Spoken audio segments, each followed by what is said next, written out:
I live in St. Helena now, in the heart of the Napa Valley. People come here after they make their millions to wear blue jeans and drink expensive wine.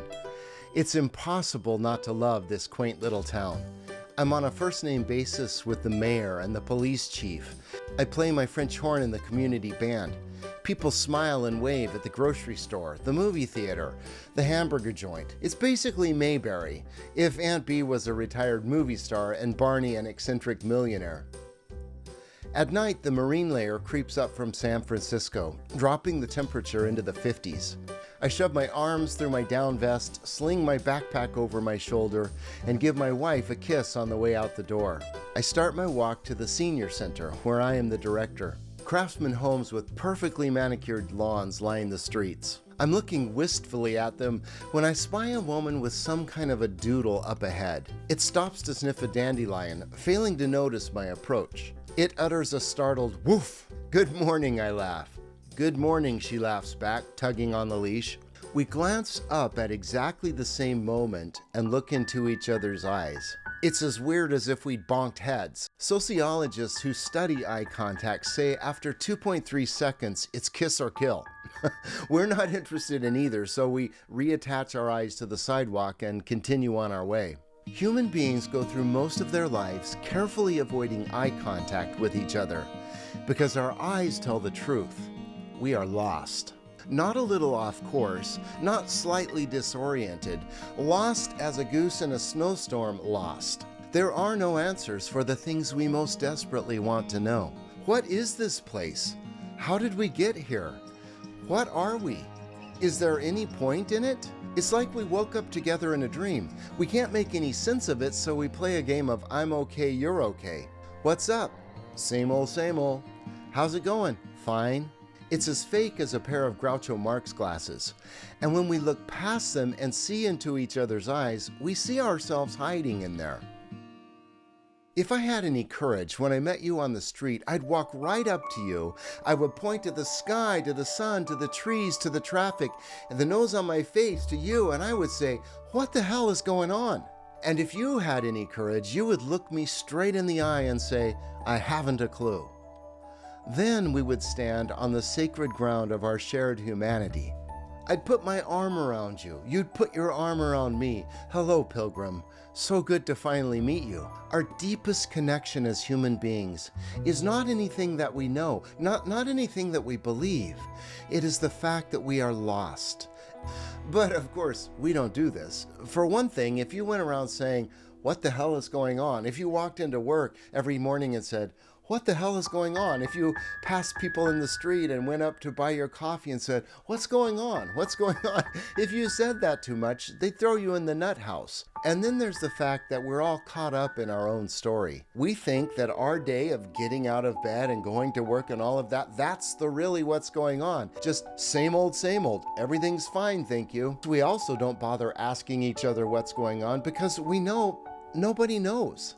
Why would I bother asking you? Why would you bother asking me? The one thing I know for sure is none of us know what's going on. And then there's the really dangerous thing. We might bump into somebody who thinks that they know. And I know all about that kind of person because he used to be me. You see, for most of my life, I was a born-again Christian. I knew the answers. Jesus was the answer, and I could impart him to you.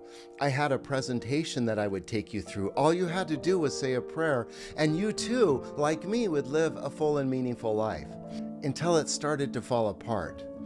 Now, how that fell apart was kind of a big, long story, about a 40-year story that involves me going to seminary and becoming a pastor and starting a church and getting a PhD and learning to read the Bible in Greek and a whole bunch of other stuff, all trying to cling to my story. Letting go of that was excruciating. I mean, it was letting go of my very self. I lost my career, I lost my livelihood, I lost everything. It all came to a head in 2013 when I resigned my church and my wife and I set out on the road, and I was trying to reinvigorate my story or to make it come alive again.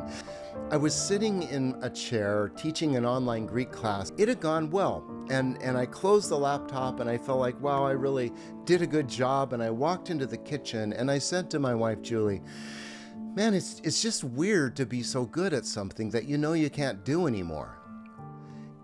And Julie looked at me and said something that hit me like a ton of bricks. She said, "How did you lose your faith?"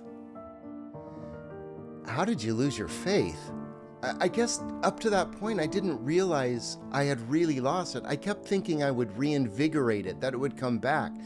But when she said those words, she didn't mean them as an insult or an attack, but it hit me like the words of some Old Testament prophet. I had lost my faith. It was gone, and I would have to learn to live without it. And that happened in 2019, right before the whole world lost its way, right before COVID and the attack on the Capitol and climate change started making the news. And it just seems like everybody's story is coming unraveled right now. And just like me, everybody's kind of freaking out about it.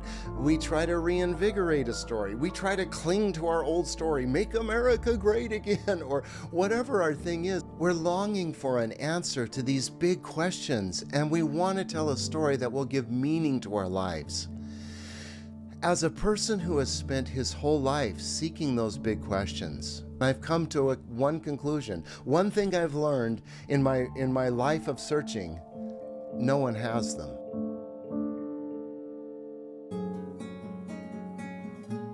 I used to get up every morning and try to find the answers to life's big questions. And now I get up every morning and wrestle with how to live without them. And I call this way of life facing up. And I mean that in two senses. First of all, I mean facing the fact that we don't have answers. Stop pretending like we know what's going on and embrace the most fundamental thing about us as a species. And that is our lostness, this vastness, this sense of mystery and wonder, this fact that we don't know. But I also mean facing up in another sense. When that hits you, it's terrifying. There's a part of us that just wants to check out, that just wants to quit. What's the point?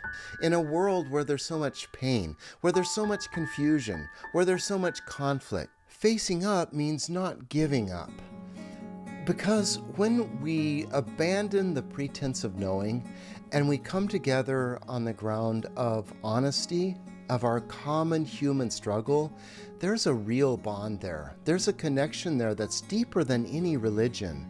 We're standing together on the ground of our common ignorance. And I don't know why this should be. There's something in us that calls us upward, that calls us to life. I think you can see that principle in all of nature. You think, like, why would a tree bother to grow? Why do flowers bend to the sun? There's just something in us that wants to face up. And so for me, facing up means coming together with people who are honest and doing our best to live our lives, to embrace our lives in the fullest way that we can.